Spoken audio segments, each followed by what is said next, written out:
Bom dia, boa tarde, boa noite, meus amores. Aqui é a Lívia Carolina, falando diretamente de Brasília para o seu Político ao Quadrado. Tudo bem com vocês? Tudo bom, Cauê? Tudo bom, Lívia? E aí, pessoal? Voltando agora para nossa antiga casa, né? Aqui o Marilda Café. Tô feliz de estar de volta. Exatamente. Fazia um tempão que a gente não gravava aqui no Marilda, o melhor café de Brasília, no finalzinho da Asa Norte. Para quem não sabe, a gente gravou o nosso primeiríssimo episódio aqui no Café Marilda. Cauê, e quem tá com a gente hoje, nesse local do qual a gente gosta tanto? Bom, Lívia, hoje temos o prazer de receber ele, que é contador, professor e senador também pelo Distrito Federal, Isalci Lucas, do PSDB. Tudo bem, Isalci? Tudo bem. Tudo bom, senador? Tudo bom, tudo ótimo, né? Ainda mais tomando um cafezinho aqui, né? Uma delícia. Mas é um prazer estar participando aqui do Prazer é nosso. Político ao Quadrado. A gente que agradece, senador. Senador, o senhor é de Araújos, Minas Gerais, uma cidadezinha bem pequena. Pequenininha. Na década de 60, o seu pai veio para Brasília e no ano de 1970, o senhor, sua mãe, seus irmãos vieram para Brasília. A pergunta que eu tenho para fazer é a seguinte: qual qualidade, melhor qualidade de Brasília, que o senhor sente que foi preservada daquela época até hoje? E o que sempre faltou em Brasília para o senhor? Algo que o senhor chegou aqui, acho que na adolescência, né? Chegou e pensou assim, não tem isso aqui em Brasília, se tivesse seria melhor.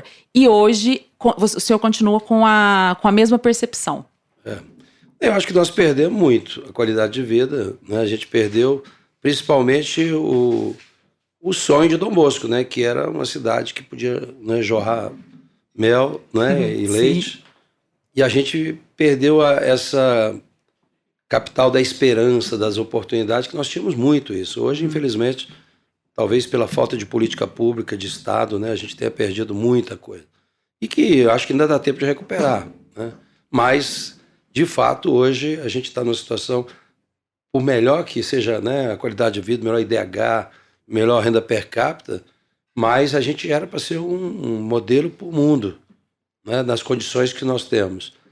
Então, acho que a gente precisa resgatar muita coisa que a gente tinha antigamente. Uhum. Agora, Brasília sempre foi, né, assim, quando eu cheguei aqui, né, todo brasileiro acho que tinha sonho de vir para cá, né, porque era a capital, todo mundo acreditou nesse sonho do Dom Bosco, mas só pela ousadia de JK. Mas vim de Araújos, né, aliás, Araújo é uma cidade que tinha 6, 7 mil habitantes.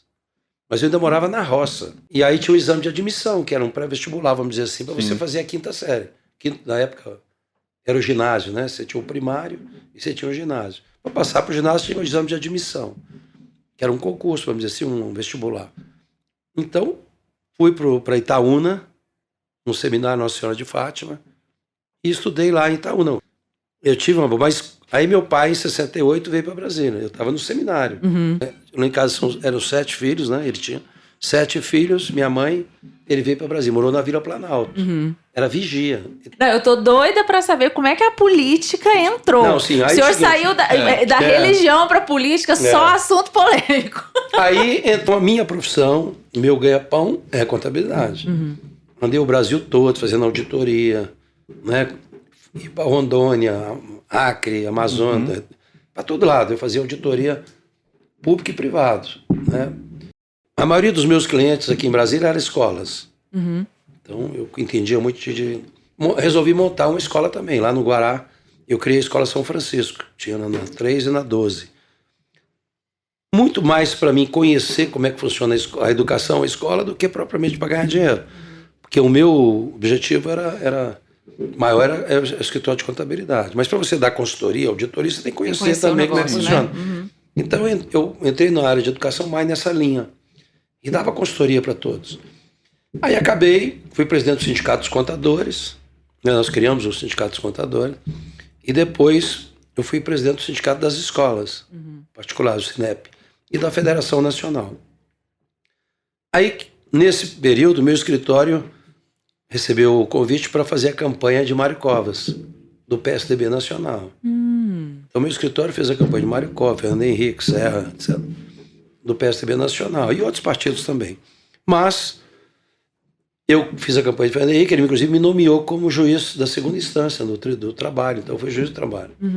Mas o meu A minha atividade principal era contabilidade, consultoria e auditoria. Depois veio o Plano Real, que a gente participou muito. Andei esse Brasil todo fazendo palestra de como formar o preço, como formar o custo, porque não tinha. Antigamente era tudo, o governo que tabelava tudo, né? Reajuste de salário, preço, não sei das coisas. Então andei o Brasil todo fazendo palestra. Aí, num belo dia, eu falei assim, cara, eu vou chamar os candidatos aqui para discutir Brasília, né? Aí chamei o Rori, chamei o Cristóvão, chamei a Arruda. 98 não, 98 foi a eleição, 97 Até foi... então o senhor não era filiado a nenhum Nunca. partido. Até porque não podia, eu estava no tribunal como juiz da segunda instância. E nunca me envolvi assim em política partidária. Mas a gente tinha muito problema com a educação privada, né? Porque em vez do pessoal cuidar da pública, eles se metiam muito na privada. Por isso que talvez também teve esses problemas. Então, como eu entendia bem das coisas, a gente participou. Fui presidente do sindicato, criei o Fórum Conciliatório. Nunca tive um problema de relação com o sindicato. A gente sempre resolveu tudo isso, né, tecnicamente, que eu era muito técnico. Aí eu falei, cara, eu preciso de ajudar as pessoas a ter a mesma coisa que eu tive, a oportunidade de estudar, não sei o quê. Aí criei uma associação chamada Associação Brasileira pela Educação de Qualidade, a ABEDUC. E convenci as escolas a me disponibilizar para a associação as vagas ociosas.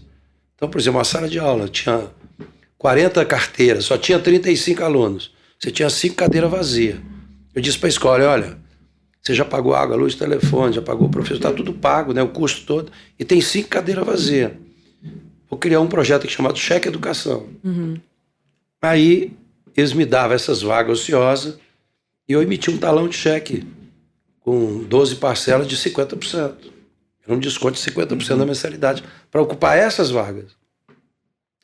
Então foi um sucesso total. Foi aqui do lado da rodoviária tinha o Gran Circular, não sei se vocês lembram do circo que tinha ali. Dava fila assim imensa, né? Por quê? Porque todo mundo queria estudar na escola particular. Então a gente conseguiu atender nesse período todo quase 100 mil alunos com bolsa de 50%. De creche até faculdade. Aí levei para o Paulo Renato. Paulo, que era o ministro da Educação. Funciona bem, não me deu muita atenção. No outro governo, o Tasso Genro foi ministro. O Tasso marcou com o Dom Ávila, que era meu amigo também, o arcebispo. Então, assim, não, vamos levar lá para o ministro. Marcou com o Tasso Genro, ele tinha viajado. Aí quem me atendeu foi o secretário executivo, Fernando Haddad. Era o secretário olha só. Passei todo o projeto para ele, como é que funcionava. 2004 nasce o quê? O ProUni. O que é o ProUni? É o Cheque Educação, que nós criamos em 98. Aliás, eu criei o projeto em 97, mas ele foi implementado a partir de 98. Aí eu disse, cara, eu vou entrar aí nesse debate, que aliás, não foi nem debate, porque o Roriz não foi, o Cristóvão não foi, só foi o Arruda. Aí o Arruda disse assim, cara, entra na política, você é candidato. Essas conversas que hoje a gente vê como é que funciona, sai candidato, você vai ganhar eleição. Aí resolvi entrar na política. Entrei, 70% dos associados nossos era igreja, era escolas filantrópicas, padre, freira, não sei. E eles tinham, né, pavor já começava a política, já tinha esse preconceito, né? Aí entrei na política, totalmente fora do contexto de conhecer como é que funcionava a questão partidária, essas coisas. Foi o primeiro problema que a gente teve. Por exemplo, o PSDB, a gente fez uma nominata muito boa, tínhamos 70 e tantos candidatos muito bons, porque quando você coligava para distrital, você podia lançar 72 candidatos para distrital. Aí eu me lembro muito bem, eu me filiei, dando legal e tal. Aí o Arruda acabou, era candidato a governo, o PTB chegou com 2 candidatos, o Benício e o César. Arruda, só vou te apoiar para o governo se você coligar com o PSDB. Aí eles entraram com os 2 e nós com 70 candidatos. Elegeu os 2, evidente, deles, e mais um nosso. Quer dizer, foi já a primeira confusão, né? Fiquei suplente. Aí me chamaram, acabei aceitando, fui diretor do SLU, Serviço de Limpeza Urbana. Sim. Mas assim, eu tinha minhas empresas de contabilidade, empresa de informática, auditoria. Aliás, profissionalmente eu já tinha resolvido a minha vida. A gente continuou, resolvi sair candidato a segunda vez. Como tinha o Cheque Educação já funcionando eu tive assim uma votação 3 vezes mais do que tive na primeira. Fui eleito, então, distrital. Isso em 2002. 2002, eleição 2002. Senador, o senhor tem muita experiência de DF, né? Tem. A gente que mora aqui em Brasília, eu tenho 20 anos, né? O Cauê tem menos, o Germano tem menos também. Mas, assim, já deu para perceber que o senhor tem um conhecimento, uma vivência daqui muito grande. Queria falar sobre uma entrevista que o senhor deu para o Poder 360 este ano. E o senhor disse o seguinte, quem não gosta de política vai ser governado por quem gosta. Exatamente. E uma outra coisa que o senhor falou também, o senhor falou inclusive aqui no backstage, foi que a política é um dos ofícios mais nobres. E eu concordo com o senhor. É verdade. Mas vamos falar de Brasília. Brasília 2018. Bolsonaro ganhou no segundo turno aqui com 69,99% dos votos. Exatamente. O Ibanez ganhou com 69,79%, deixa eu ver meu dado aqui, 69,79% dos votos. Em comum entre os dois, além de outras coisas, um discurso antipolítica muito forte. 2018 foi isso. Exatamente. Aqui, Brasília 2022, o senhor como pré-candidato. O senhor com esse conhecimento todo de Brasília que o senhor demonstrou aqui, o senhor acha que é possível resgatar o encanto dos brasilienses pela política? Se sim, como o senhor está pensando em fazer isso? Porque, assim, eu não sei se as pessoas... vou falar aqui para os nossos ouvintes de outros estados.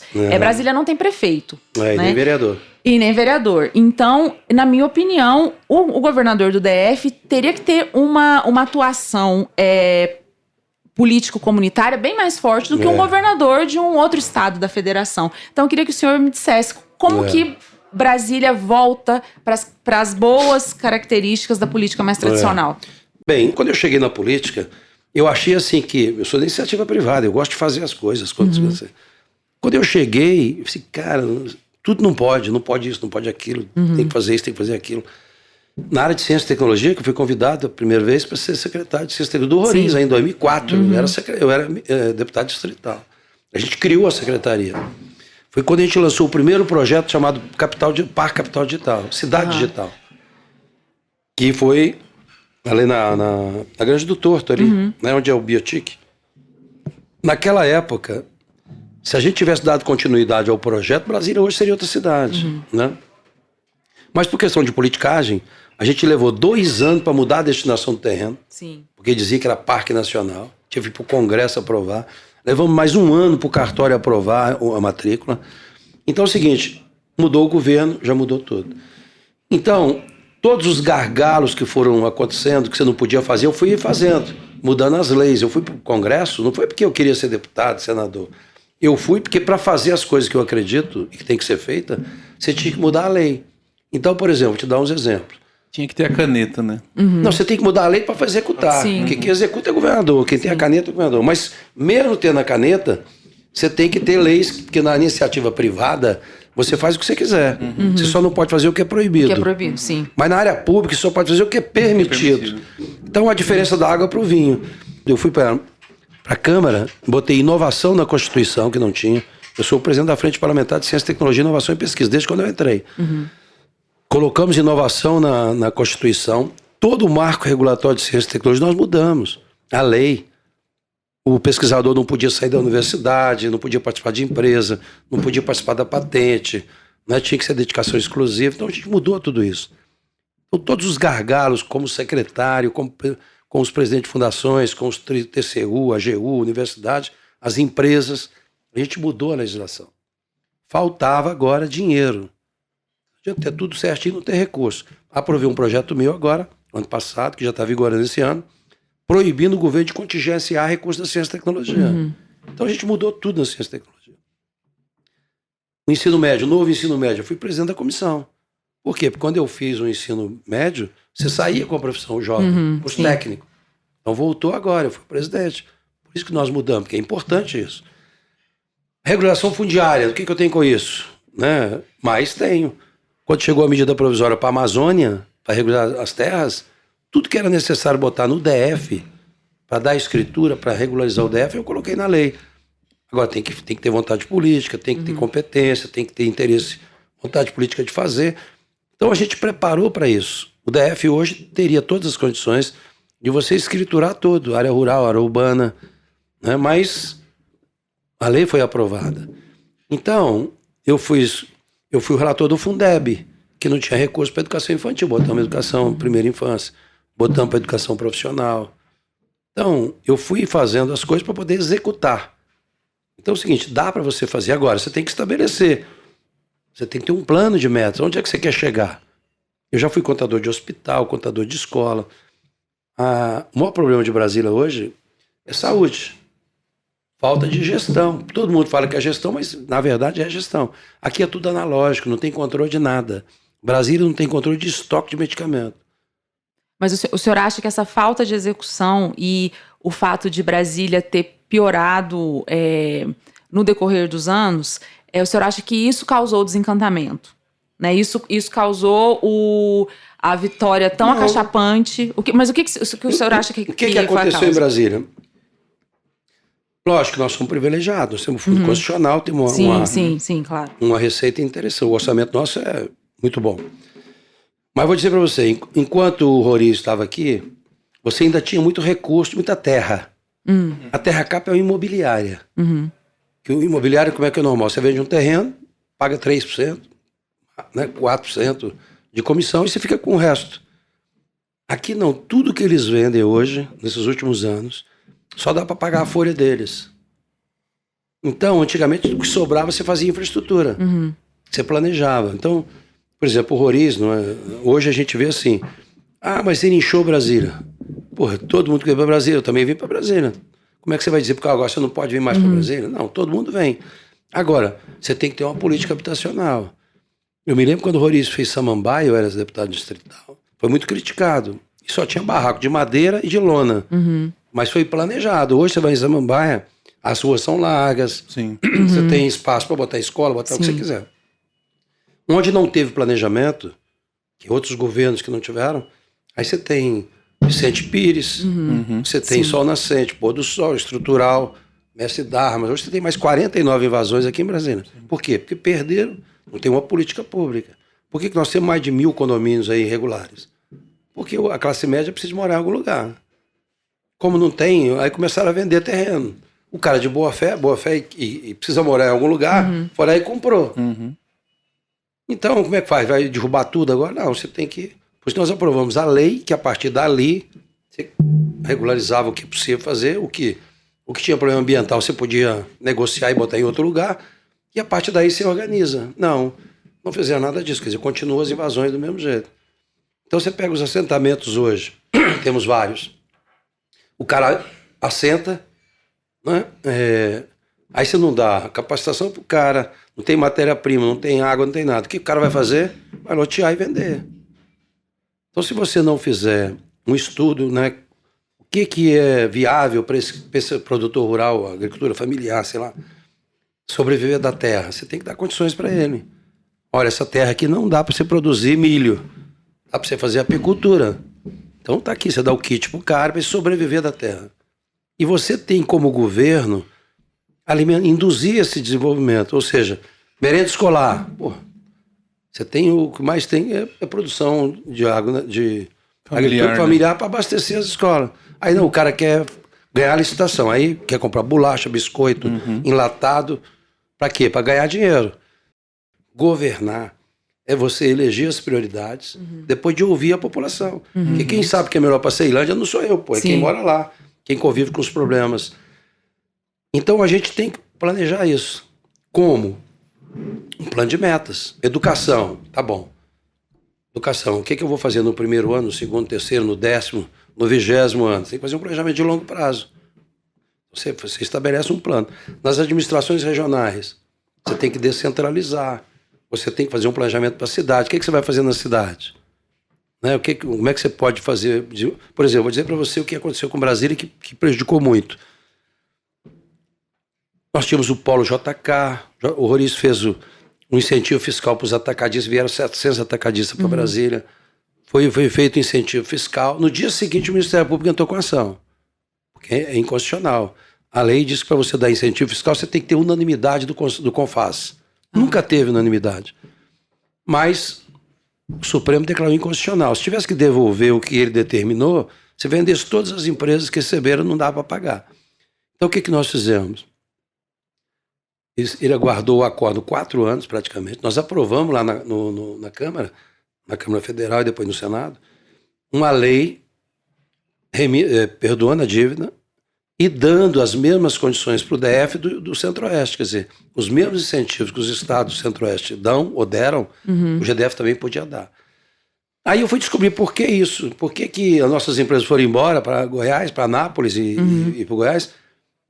Aí eu conversei fiz uma reunião com o Ministério Público, participei da reunião deles. Perguntei para o cara de Goiás, vem cá, por que você não entra com a ação contra Goiás? Ele me disse, Salsi, eu não vou quebrar meu estado. Quem paga meu salário é o governo de Goiás. Quem é que paga o salário aqui do Ministério Público, aqui do DEV? É a União. Não que eles estão errados, muito pelo contrário, quem está certo é o daqui. Sim. Mas como o daqui é rigor da lei e os outros estados não cumprem a lei, nós fomos prejudicados. Então hoje nós temos 3 milhões de habitantes, o maior índice de desemprego do Brasil, acho que está aqui. Por quê? Porque as empresas não vêm para cá. Ninguém ganhou concorrência em Brasília, empresa daqui. Porque o incentivo de Goiás é muito mais, paga menos imposto, tem área disponível. Então, você tem que criar... Eu criei agora a Frente Parlamentar de Investimento Estrangeiro no Brasil. As pessoas vêm de fora para o Brasil, eles acham que Brasília é esplanada. Sim. Aí sai daqui, vai para Goiás, vai para São Paulo, vai para Minas Gerais, para o Rio Grande do Sul. Eles não entendem que aqui... Nós temos 3 milhões de habitantes, a terceira cidade do país, mais 2 milhões em volta, que é a região metropolitana. Esse governo é tão incompetente e insensível. O que ele fez? Ele, como é do MDB, ele foi no Michel Temer, que era presidente da República, e pediu o Michel para fazer uma medida provisória criando a região metropolitana. Mas não conversou com o governo de Goiás. Todos os municípios do entorno são de Goiás. Aí, óbvio, que o Caiado não deixou passar, né? Porque, você cria uma região metropolitana sem combinar com os municípios que são de Goiás. São de Goiás. Não passou. E é uma coisa que é necessária.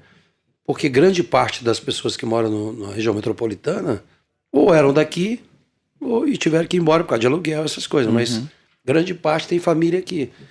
E se você quiser fazer um desenvolvimento econômico melhor aqui, você tem que usar também a região metropolitana. Porque Brasília não tem área suficiente para determinadas atividades. Então a nossa atividade aqui é tecnologia, é logística, né? São áreas que não é uma indústria limpa, vamos dizer assim, né? Não dá para você botar aqui uma grande indústria de automóvel, né? De coisas maiores. Então, você tem que planejar, o que a gente vem fazendo desde 2011. Então a gente sabe, já ouvindo as pessoas, Braslândia, o que nós vamos fazer com Braslândia? Eu já sei o que tem que fazer. Senador, eu queria entrar agora na sua candidatura. O Cauê tem umas perguntas sobre propostas suas para determinadas áreas. Mas antes da gente começar a falar sobre essas áreas temáticas, eu queria falar da decisão do TJDFT, que uma decisão condenatória em segunda instância, que se ela não tivesse sido suspensa, o senhor estaria inelegível. O STJ, isso foi no finalzinho de maio. Nessa semana, quarta-feira, o STJ suspendeu a decisão do Tribunal de Segunda Instância, dizendo que violava o princípio do juiz natural. Então, a sua candidatura, a sua pré-candidatura está mantida. Eu queria que o senhor falasse pra gente sobre esse caso, fizesse a sua defesa, assim, antes da gente entrar para os aspectos temáticos. Deixa eu dizer pra você o que aconteceu. É o que eu disse pra você. Em tudo que eu vou fazer, eu faço auditoria. Quando eu fui secretário de Ciência e Tecnologia, eu tinha 2 projetos. Na secretaria, eu trouxe a educação profissional para a secretaria. Então, eu tinha a escola de Ceilândia, a Escola Técnica de Brasília e o CEP Saúde de Planaltina. São 3 escolas técnicas que era da Secretaria de Educação, que tinha 600 escolas. Eu trouxe para a Ciência e Tecnologia e passou a ser a escola. Quais eram os cursos mais demandados na Ceilândia e ETB? Hardware. Os alunos queriam aprender software e hardware. Então, olha, eu era presidente do sindicato das escolas, dos contadores. Então é o seguinte, o que não faltava para mim era computador. Aí eu pedia computador, Banco do Brasil, Caixa Econômica, para as empresas, pedia para todo mundo. Então, eu recebia esses computadores usados, inservíveis. Lógico que alguns serviam para alguma coisa, mas não servia para o Tribunal de Contas. Eram bens inservíveis. Mas a gente pegava isso, mandava para a escola técnica, os alunos desmontavam, montavam, aproveitavam o que era possível, e a gente doava para qualquer instituição que pedisse. Por quê? Porque o nosso objetivo naquele momento, eu fiz o maior programa de inclusão digital do Brasil. Tinha a fundação, que tinha a Fundação de Amparo, a pesquisa, que lançou o DF Digital, que era um curso de informática. Foram 200 mil pessoas que fizeram o curso de informática, foram mais de 600 certificações. Inclusive a UNB assinava o certificado. Depois nós mudamos, porque a UNB teve um problema, a gente... Então nós tivemos esses 2 programas. Esse da fundação, eu fiz um pedido para a Receita Federal de doações, para doar, porque nós tínhamos 146 centros de laboratório de informática, que a gente botava nas igrejas, na Associação Comercial, Igreja Evangélica Católica, e onde tinha o GDF tinha espaço. Então, a gente dava curso de qualificação. E tinha, inclusive, um cartãozinho, que era o passaporte digital. Quem tinha computador podia levar para casa e fazer cursos de qualificação. Muito bons, inclusive. Pra você ter ideia, as faculdades recebiam o certificado nosso como carga complementar da faculdade. Então, foi um projeto maravilhoso. Esse foi o programa do DF Digital. E aqui, o dos computadores, que a gente recuperava e doava para qualquer um com o cartãozinho. Eu tenho o prefeito lá de Águas Lindas, quer montar um laboratório. A gente fazia doação e dava os cartões para ele fazer. Bem, isso em 2008, 2009. Fui eleito deputado. Primeira coisa que eu fiz, auditoria. Fiz auditoria do segundo tempo. Aliás, fiz auditoria dos recursos da área federal para o GDF. E, em especial, o segundo tempo, que era do Ministério do Esporte. Quem era o ministro? Agnello. Quem era o chefe de gabinete? Cláudio Monteiro, da Polícia Civil. Quem era o secretário de Esporte? Rafael, que foi secretário de Saúde. Quem era que foi beneficiado? João Dias, que depois o Orlando até perdeu o mandato por causa disso, né? O Orlando, que era ministro do Esporte. João Dias recebeu. Essa turma, eles desviaram milhões e milhões. E eu fiz auditoria e denunciei Ministério Público, Polícia Federal, né? Saiu na Folha de São Paulo, na Veja, na Isto É, fiz discurso. E o Agnello foi eleito governador. E teve a CPI da Chapecoense, da CPI da Cachoeira. Tá. Que teve envolvimento do governador com a Delta, de SLU, não sei o quê. Bem, isso nós estamos falando em 2011. As coisas aconteceram aqui em 2008, 2009. Bem, depois que foi para... Eu ainda fiz um discurso na Câmara. Olha, a minha maior preocupação com Brasília é que nós vamos ser governados por uma quadrilha. Governador Agnello, Cláudio Monteiro, chefe de gabinete, e Rafael, agora secretário de Saúde. Inclusive, botei esse discurso no programa do PR.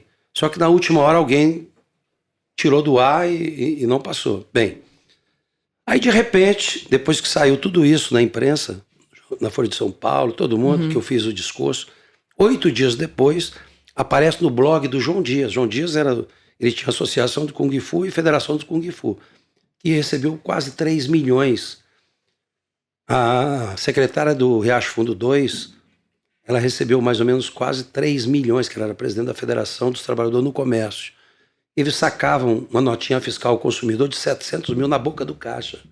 Então desviaram muito recurso. Várias entidades aqui de Brasília. Bem, denunciei a Polícia Federal para todo mundo. Bem, 8 dias depois do meu discurso, aparece uma notinha no blog do João Dias.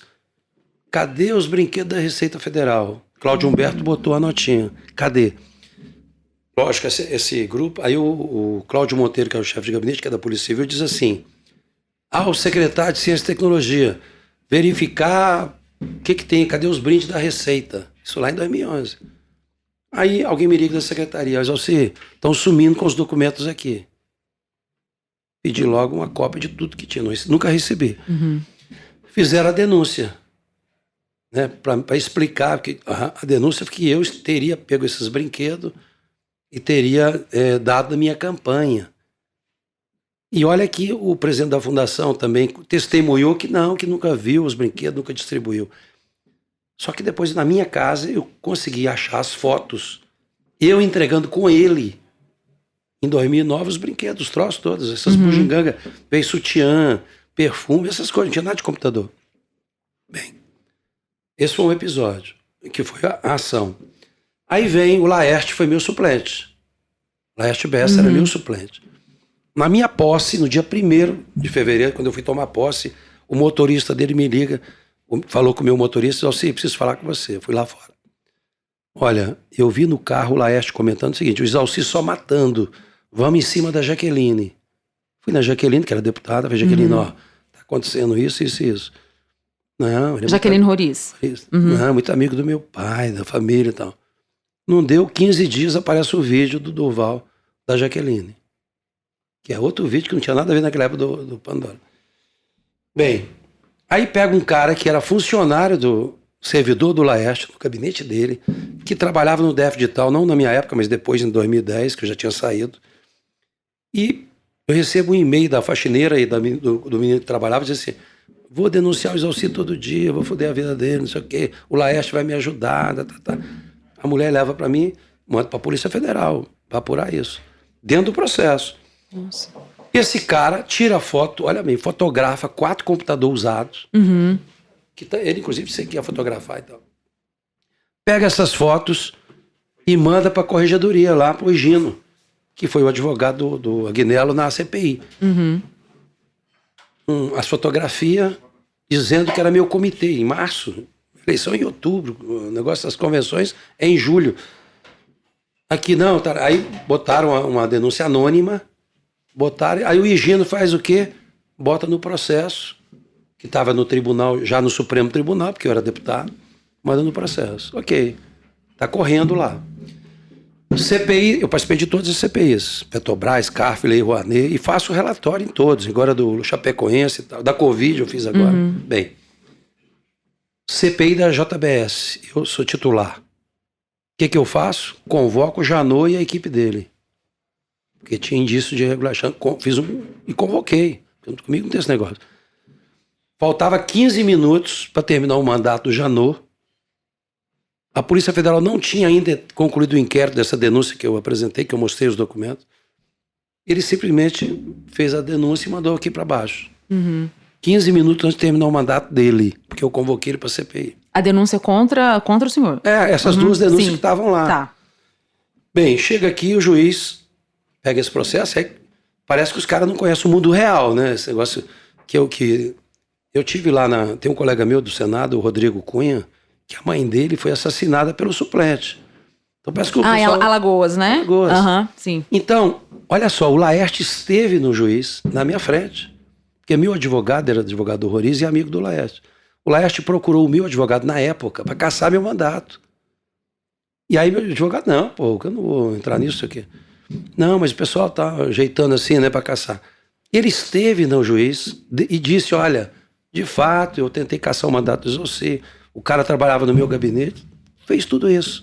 Aí vem o Ministério Público e me diz, Exalci, meu advogado, eu falei, senhora, precisamos amarrar esse negócio, que daqui a pouco vem a eleição, eu vou ser condenado no meio da eleição igual o Fraga foi. Sim. Meu advogado, então, foi ao juiz, aí o Ministério Público veio propor um acordo comigo. Ele já reconheceu, porque eu tirei as fotos mostrando a distribuição do material, então morreu o principal. Ficou esse negócio do computador usado do TCU. Diz que eu usei meu computador no meu comitê. Um benefício próprio, né? Não acharam o computador, mas tem a foto que quem tirou, eu acho que só pode ser, né? O cara do Laerte. E que confessou no processo que tentou caçar meu mandato. Mas aí, cara, aí pronto. O Ministério Público me propõe fazer uma coisa. Eu falei, não vou fazer acordo com ninguém, cara. Como é que eu vou fazer um acordo numa coisa que eu não fiz? Né? Não tem ninguém, nem os denunciantes, em nenhum momento diz que eu pedi, ou fiz, ou vi alguma coisa. Porque secretário não cuida de computador usado, não, cara. Eu recebo o computador e mando pro subsecretário, que manda pro diretor, que manda pro coordenador. Eu ficava no Buritinga, os troços chamavam aqui no setor de indústria. Então, parece que os juízes não conhecem o mundo real. Bem, aí como eu achei as fotos, entreguei mostrando que... Porque o presidente da fundação foi indicado pelo João Dias para o BRB. Aí, conclusão, o Ministério Público, então, reconheceu que eu não fiz, que eu não desviei brinquedo de ninguém, e ficou essa questão dos computadores. Aí, o juiz condenou, pelo fato de que eu usei os computadores, utilizei o fato de ser secretário para beneficiar próprio na campanha. Eu tive ganho eleitoral, não sei o quê. Fui condenado a 2 anos, mas o juiz, pela odiosa prescrição, morreu o negócio. odiosa ou não, o juiz não tem que dizer que é odioso, tem a lei.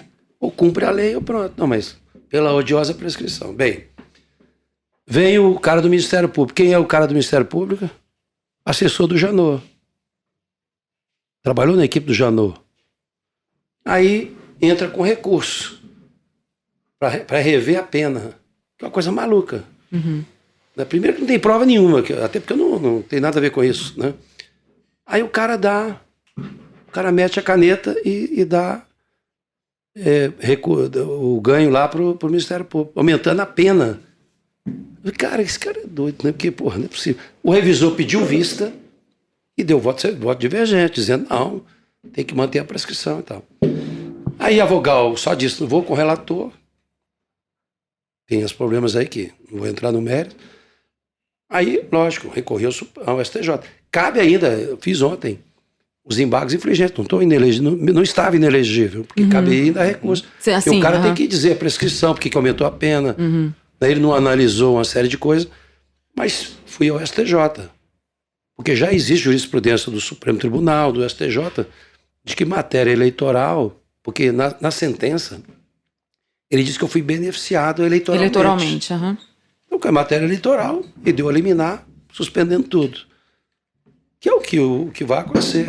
Agora, há muitas interferências, né? Infelizmente, né? Sim, essa história aí que o senhor contou. Tem fake news essa semana. Isso daí Acabei não tem de denunciar agora na Polícia Federal falei agora com o delegado da Polícia Civil, os troços malucos, cara. Os caras, agora eu vi uma postagem hoje que veio que estava no Egito, os caras mandando. Entendeu? Passou um filme que eu fui preso pela Polícia Federal, passa os carros lá no Congresso. Essa história do Laerte não tem na internet, não, viu? Essa história só o senhor contando. Não, mas está lá no processo. Sim, o Laerte esteve lá e fez, realmente reconheceu isso. É meu amigo, eu nem guardo isso. Agora, o que acontece? Eu faço auditor, eu sou auditor, cara. E não tem esse negócio comigo, não. Eu denuncio mesmo. Então, agora, eu fiz o relatório do Covid. Nem era titular. Fiz um relatório de 500 páginas sobre o DF. Cauê, a questão da saúde. O Sesc aqui comprou R$18, o GDF comprou por 180. E entregou um produto que não valia nada. E não foi usado, né? Não conseguiu ser usado. Não, no mundo todo estava recolhendo que não prestava, por isso chamou falso negativo.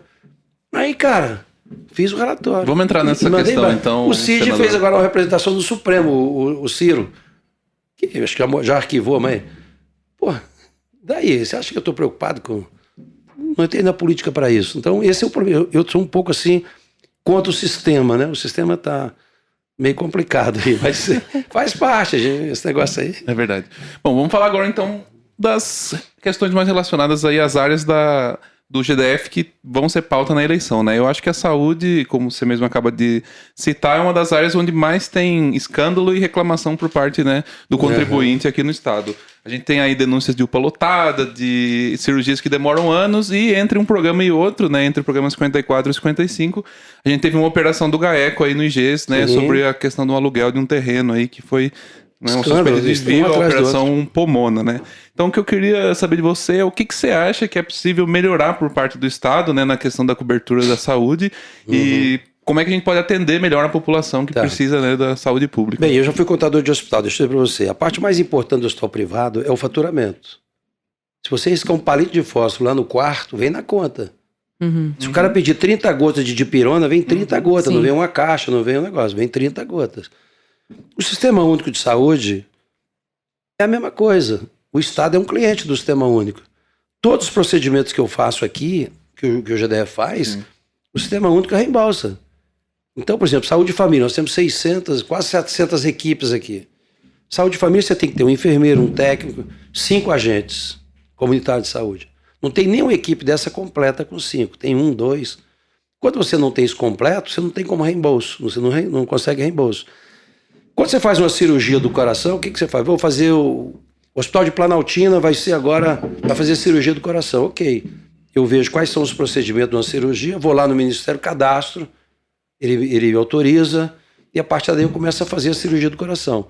Todos os procedimentos que eu faço, eu vou lá e faturo. E ele reembolsa pela tabela do SUS. É assim que funciona. Só que não fazem isso. Hoje é tudo analógico. Se você pegar, primeiro que não tem remédio, mas se tivesse, como uma época teve, se você pegar 10 receitas hoje iguais, você vai no Guará, você pega no Riacho Fundo, Sobradinho, Taguatinga, você pega o mesmo remédio. Eles até digitam alguma coisa, mas não há um controle. Né? Ou seja, a saúde do DF não tem controle nenhum, zero de controle. E o mais grave, por exemplo, você pega a parte de ortopedia, vamos dizer. Você tem um acidente aqui. Tinha gente no Hospital do Paranoá, Itaguatinga, internado há 90 dias por causa de um parafuso de R$3. Nossa. Então você não tem controle. Por que não tem controle? Porque eu acho que não interessa controle. Porque quem manda ainda na saúde são os mesmos que foram presos que estão lá. Então, houve muito desvio de recurso, não tem controle de nada. O cara chega para fazer uma cirurgia, o ar-condicionado pifou, cancela. Faltou o fio não sei das quantas. A energia está oscilando. Não tem contrato de manutenção do não sei da onde. Cancela tudo. Você vai, eu fui outro dia aqui na UPA de Planaltina, o cara tem uma prancheta com dois questionários frente e verso, o cara vai na rua com caneta e lápis, preenchendo aquela porcaria lá, que depois bota na gaveta porque não tem ninguém para digitar.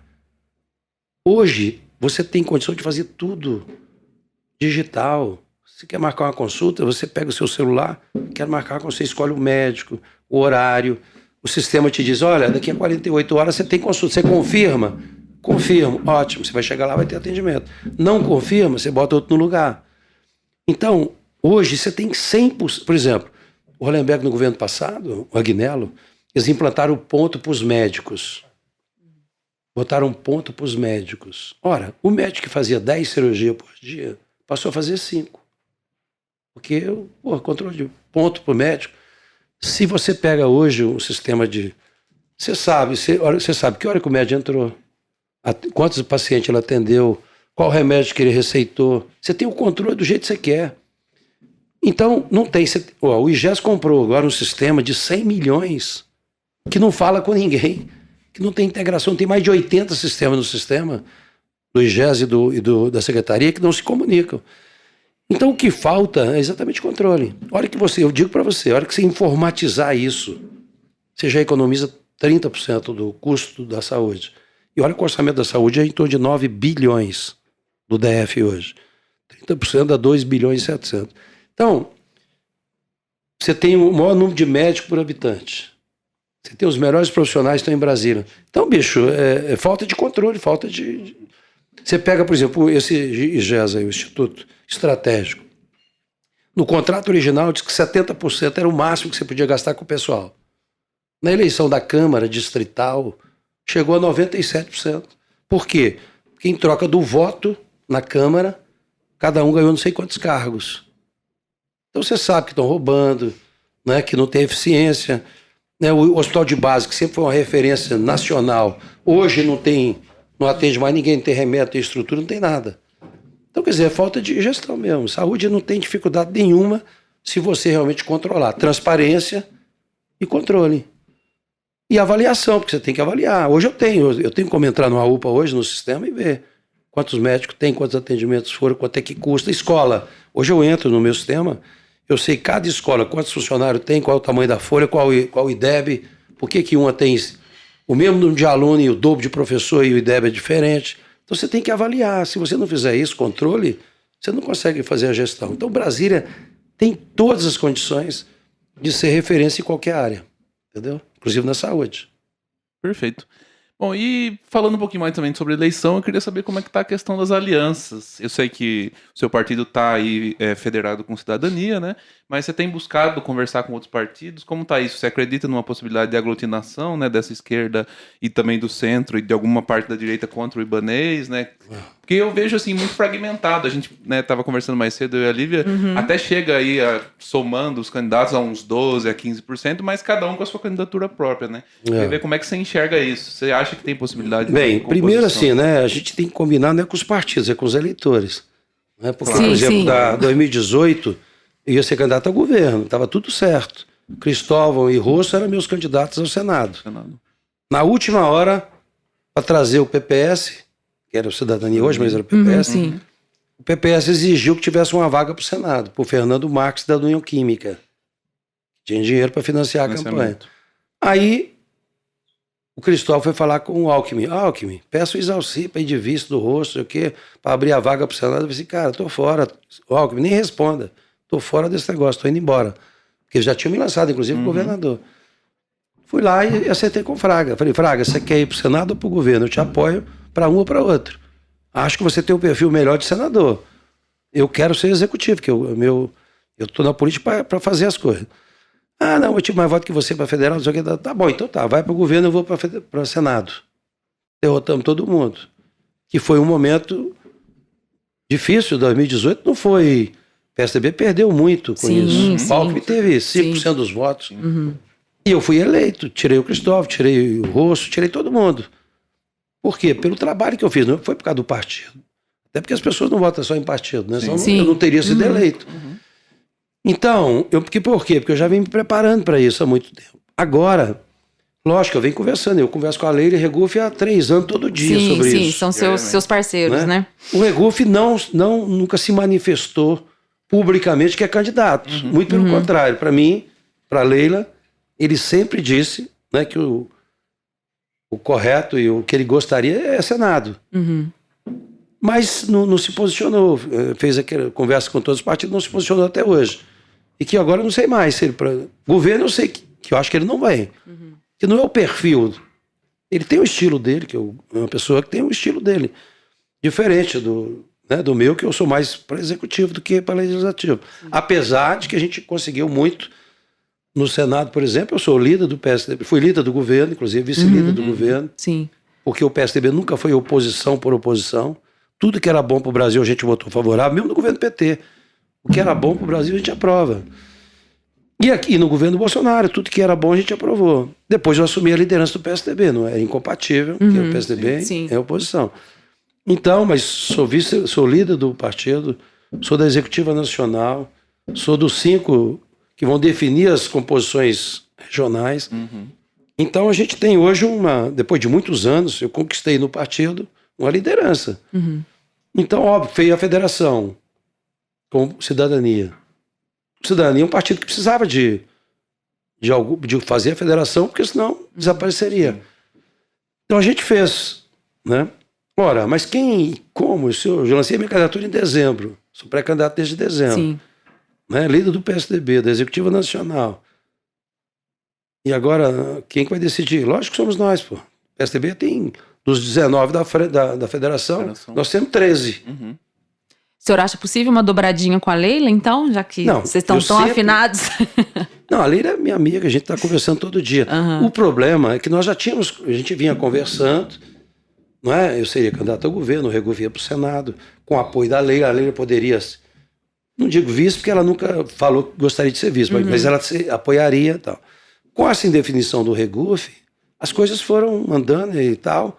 Chegou um momento que não dá para ficar esperando. A Leila se lançou candidata. Ela, inclusive, estava no Cidadania na minha... Ah, verdade. Estaria na federação. Sim, verdade. Ela saiu e me disse assim, olha, eu vou sair, porque eu tenho que ter, pelo menos, o direito de escolher se eu vou ser candidato ou não. Não posso ser enquadrado aqui sem opção. Então, ela foi pro PDT, está no PDT, e que é uma candidata potencial também, né?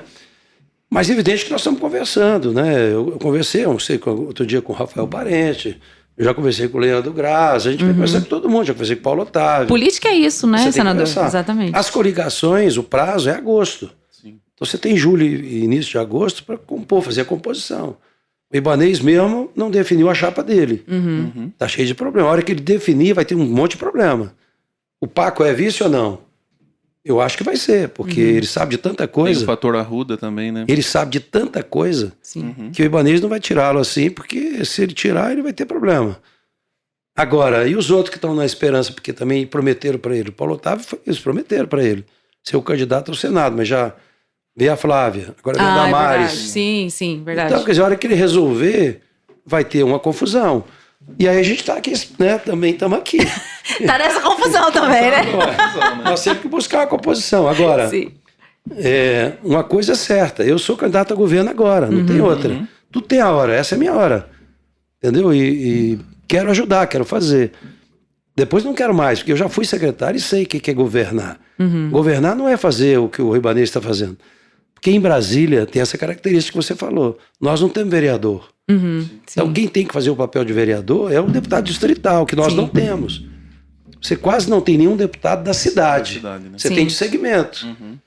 Então, a gente tem essa... Você não tem a pessoa que toma café, que conversa com todo mundo para cobrar do governo.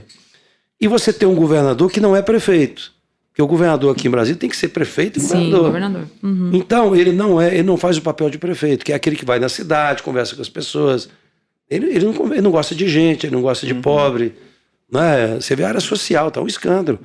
Hoje, para você conseguir uma cesta básica, o cadastro, 6 meses, cara. O cara já morreu. Eu perdi um irmão de câncer. Foi detectado em abril e morreu em novembro. É muito rápido o câncer. Você tem gente hoje esperando há 1 ano uma quimioterapia. Um ano pode significar a vida da pessoa, né? Não consegue, o cara que consegue uma consulta hoje, ele não consegue o exame. Quando ele consegue o exame, ele não consegue a cirurgia. Então, cara, aí eu fui agora na Ceilândia, na feira do Pessu. Tem 1 ano e 2 meses que não tem energia na feira. Nossa Senhora. Os caras vendem carne, peixe na base do gerador de... Cara, e aí eu encontrei com a mulher lá. Zalci, cara, sou seu eleitor, votei em você sempre. Cara, mas eu não vou votar esse ano de jeito nenhum. Minha filha morreu com 40 anos, cara, na fila do hospital. Nossa. Não conseguiu remédio, não conseguiu consulta. Tô dizendo, falei assim, olha, mas se a senhora não fizer isso, você vai dar a procuração para alguém. Alguém fazer, né? Para alguém escolher para a senhora. Então é o seguinte, é o contrário. É o que eu disse, isso aí você repetiu. Quem não gosta de política vai ser governado por quem gosta. E mais, eu tenho falado em todas as reuniões. Você deve ter em Brasília hoje em torno de 400 mil desempregados. Muita gente. O que vai acontecer na eleição? E eu falo isso com o pessoal. Agora na eleição vai chegar alguém, e o Ibanez é craque nisso, tem muito dinheiro, e vai contratar as pessoas para trabalhar 45 dias. Aí vai dar 2 mil para cada um, todo mundo desempregado. Pode arrumar 100 aí, 200 cada um e tal. E vai querer comprar o voto. Eu falo para os caras, olha, pega o dinheiro, peça mais coisa, mas na hora de votar, não vote. Vote em outro, porque é isso, não tem preço. Porque não adianta. O voto é soberano, né? O cara vai conseguir 45 dias para ganhar um dinheirinho e depois vai ficar 4 anos desempregado de novo. Senador, o senhor falou que o senhor está pronto nessa sua hora. Então, eu queria aproveitar esse teu espírito e te chamar para o nosso desafio, né, Cauê? É isso. Esse é o nosso quadro fixo do programa, o Momento Jânio Quadros. Exatamente. É o seguinte, como o senhor sabe, o nosso ex-presidente Jânio Quadros, ele tinha o singelo hábito de se comunicar oficialmente por meio de bilhetinhos escritos à mão. Qual que é a proposta? Eu quero que o senhor imagine que o senhor acabou de vencer a eleição para o governo do DF, hoje, junho de 2022. E que o senhor escolha uma pessoa, uma associação, uma coletividade para mandar uma mensagem.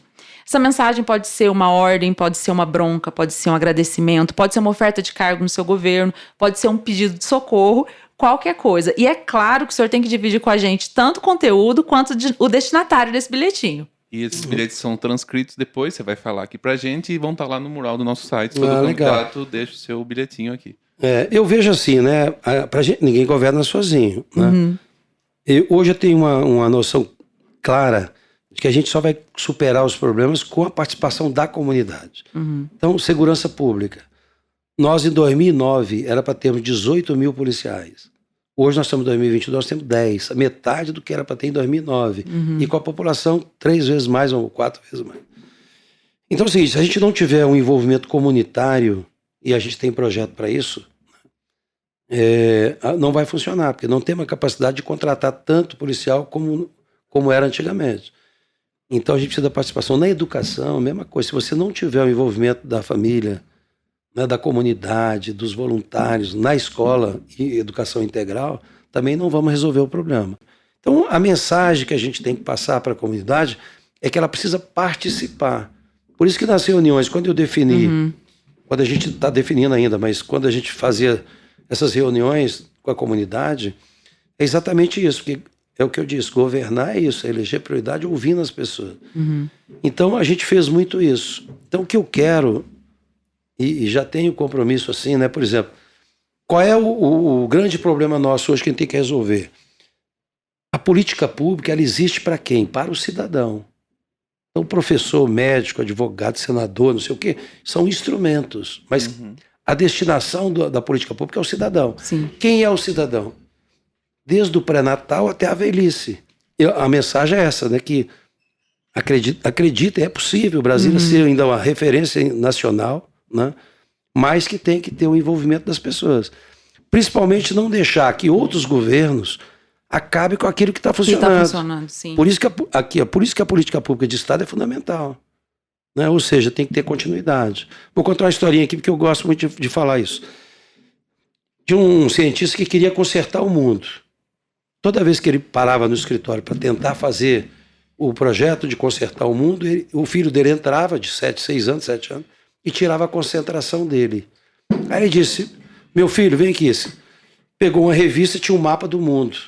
Ele pegou o mapa, cortou em pedacinho ali, tipo um quebra-cabeça, né? Entregou pro filho, olha, conserta o mundo. Como você não conhece o mundo, ele achou que o filho dele não ia levar meses aí para consertar o mundo. De repente, passou 1 hora, o menino chega, pai, consertei o mundo.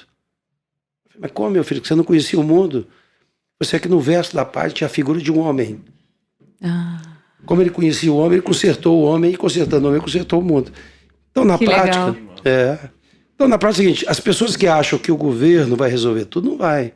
Se você não cuidar da sua casa, do seu conjunto, da sua quadra, da sua cidade, você não vai consertar, não. Senador, nosso tempo se esgotou. Eu queria muito agradecer por você ter aceitado vir até aqui discutir Brasília e discutir o Brasil com a gente, né?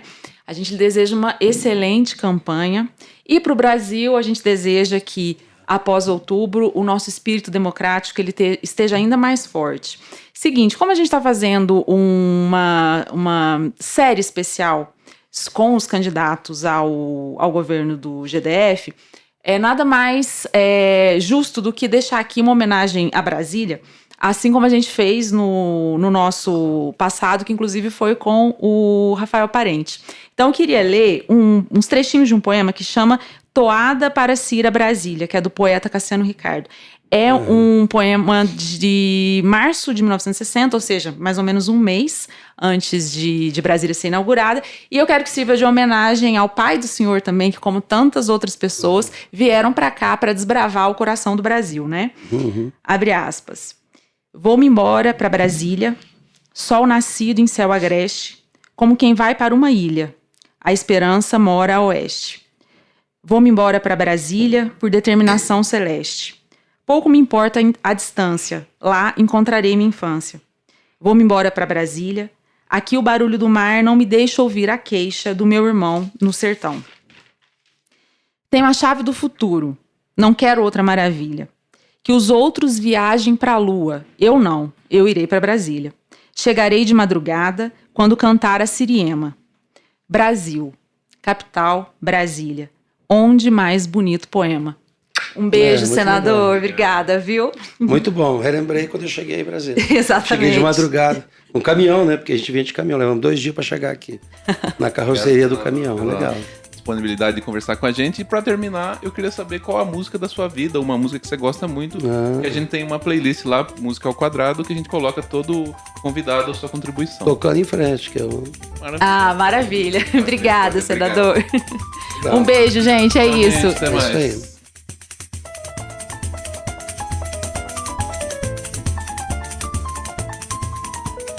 O Política ao Quadrado é uma produção independente ao quadrado. Ajude a gente.